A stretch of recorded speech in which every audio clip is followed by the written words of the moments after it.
Jeremy Fowler. What's up, partner? How you doing? I'm good, man. We were just a few legends dorming it up together. That's it. That's living the frat life. That's very much so. St. Vincent. I heard you were a formidable player on the hoop court at St. Vincent too. The rumor has it back in the day. Yeah, I can play a little bit. I still try to play, but it's I'm in my mid-40s now, so it's tough. It's tough to get around. It gets a little bit tougher. He's got the height though, for sure. Does Jeremy Fowler? Well, thanks for taking the time, man. Let's jump into it here. I'm sure you know where we want to start. What's the latest on Aaron Rodgers? What are you hearing? Are we any closer to the finish line than the start of this thing? I wish I could tell you there was some sort of 1 year or 2 year deal finalized right now, but I just don't sense a lot of momentum at the moment. That's not a reason to worry. I just, when I checked with people with the team, they said, hey, hopefully we find some out before the draft, but there's really no firm timeline right now. So I think it's in the same place. I still expect him to be a Steeler. And, it seems like the relationship is good, and it was a good experience for him. And Mike McCarthy knows him well, but they haven't had to pivot yet to anything else. So it's just with Aaron Rodgers and his timelines for multiple off seasons, like it's always been an unpredictable proposition. So it's hard to really know exactly what to expect. I know they've done a pretty good amount of homework on this draft class. I don't know what that means. It's because it turned out to be not an overly strong one depth-wise, but, maybe in the middle rounds, did they look at somebody? And then, you have the Will Howard conversation. I mean, when you talk to people with the team, they do speak up Will Howard. You think that's real, huh? Yeah.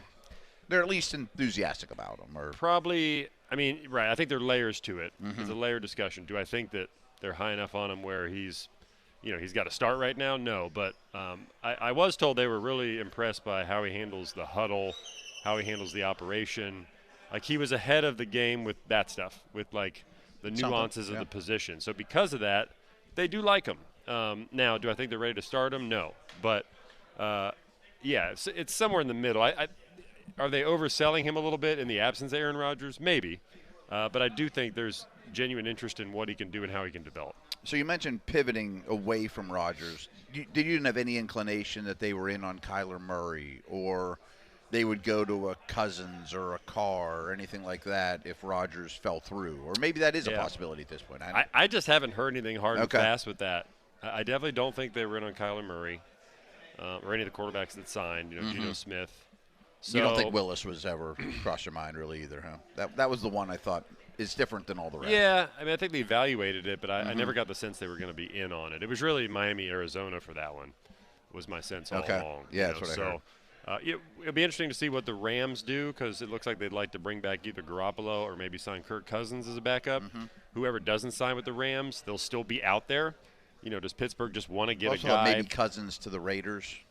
Yeah, that's a good one. Yeah, I do think, if we're playing dominoes, I know the Raiders were in talks with Joe Flacco before he signed with Cincinnati, but they just couldn't come to an agreement. So he's like, well, forget it. I'll just go play for Cincinnati again. So because of that, they can pivot to Cousins. I do think that might be the play.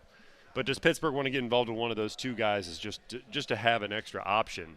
I still don't sense they are doing that, which tells me that it's probably going to be Rodgers, but we just don't have any evidence of that yet. Do you think Carr will be in the league this year? I don't. Really? You don't think there's enough people banging down his door after a year off? I think the window has passed, especially when you sit out a year. It was kind of a clumsy exit in New Orleans with the injury and the $30 million. I don't know. I don't sense teams are clamoring to sign him, no. Okay. Jeremy, 22 days until the NFL draft opens, of course, on the North Shore of Pittsburgh, Pennsylvania. Go ahead and get in line for the tunnels now if you're trying to make it on time. Do you feel like, with the sense that it's not the strongest draft class, and particularly at the quarterback position, we could see less movement, a more static draft this year than typical years? Possibly. It really depends on how you view a Ty Simpson, for example. Like, I've talked to teams who think he could go in round one, but it's tough because, not all teams value him as a first-round pick either as far as a grade, So does this go the way of Shedeur Sanders where he falls, or does he become an option kind of like Jackson Dart last year where he was ascending more toward the draft? Then you had the New York Giants come in the late first round to make a trade to get him. Could you see somebody do that? So I still think he'll probably go in the first somewhere, but I don't think it'll be high. I think it'll be more later. And – outside of that, there just aren't a lot of slam dunks. Garrett Nussmeier, I still think will be a day 2 pick somewhere. And if you go back to his 2024 tape, was pretty good. So Drew Aller at Penn State has a lot of ability, but a lot of questions. Like, there are just a lot of polarizing prospects at that position that's going to be more so for the mid rounds, mid to late rounds. I don't sense a lot of movement outside of Mendoza at 1. Including the quarterback market, but I think overall, do you think it's safe to say that the league is coveting picks for next year's draft more than this year's draft?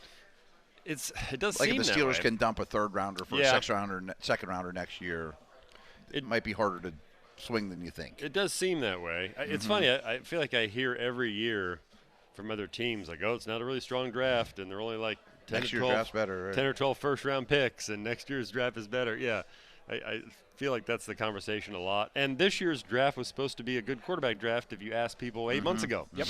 And then it wasn't. So it's always fluid. And, yeah, but I do sense, at least from a quarterback position, there's supposed to be more options at least. Yeah, just first round. Maybe a little more flair at the position than you have this year. Jeremy Fowler with us here on The Drive on Steelers Nation Radio, the Steelers Audio Network. All right, Jeremy, one, both, or neither. Myles Garrett, A.J. Brown, trades from their current organization. One of those guys, both of those guys, neither of those guys playing for a new team in 26. I'll say A.J. Brown traded. Myles Garrett stays. I mean, the Browns have been pretty, definitive, I think, in that they're not trading Myles Garrett.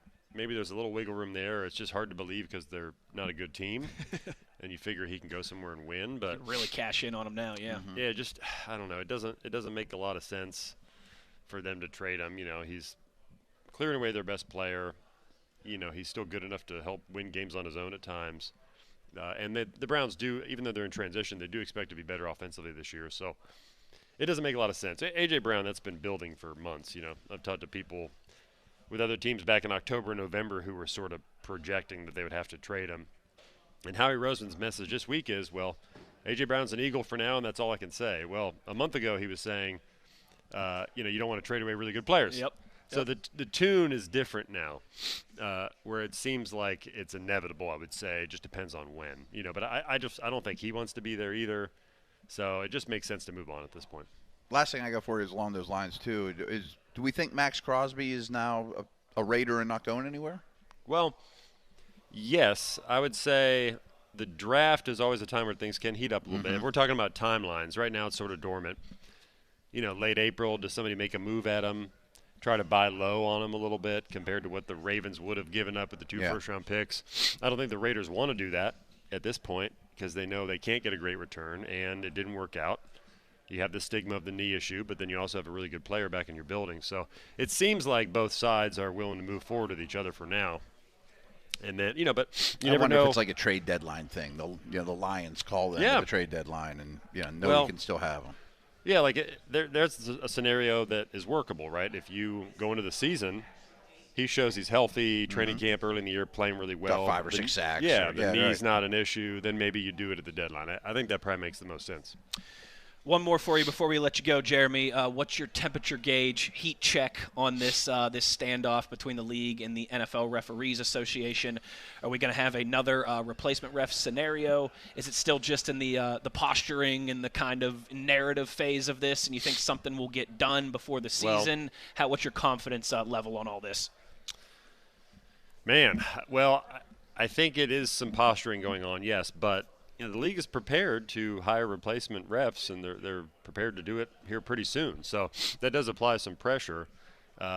It's complicated because those guys, I feel like, take more scrutiny now than they ever have. Sure. So I think as a result, they're fighting for their rights a little stronger, more fervently. So that's why it could take some time. It's a concern. It's probably the biggest concern here. The league has nudged people around it and inside it to not talk about this stuff, and but the negotiations haven't really gone anywhere. Usually you'd like to see at least a little progress by now. So I think that's the biggest concern. So anything's on the table with that. I mean, it feels possible that you could have issues here. And really, the bigger conversation is, the league office in New York has their kind of mothership now where they have 100 cameras. They got this big control room. Yep. They can start to make more calls. They're going to vote this week on whether they should be able to intercede on, like, let's say something unsportsmanlike that happened that they can identify and throw a flag on from New York. So it's going that way, And that's looming large in these discussions as well, as how much influence will New York continue to have. Great stuff as always. Jeremy Fowler, you see him all over the place. SportsCenter, NFL Live, ESPN.com. I assume you'll be in Pittsburgh here in a few weeks for the draft, obviously. I don't think I will. No? Actually, I'm usually in Connecticut for the draft, just doing things sense. Locally. I'd love to, though. Man, I need to lobby for that. Get back to your former stomping grounds. Yeah, man. It'll be nuts. It's going to be fun. Great atmosphere. It sure will. It sure will. Jeremy, thanks for taking the time, man. We appreciate it. Thank you. Jeremy Fowler here to close down hour number 2, the bonus hour, third hour of the show here from the Biltmore in Phoenix, Arizona on the other side. Wes Uhler, Matt Williamson, it is The Drive, Steelers Nation Radio on the Steelers Audio Network.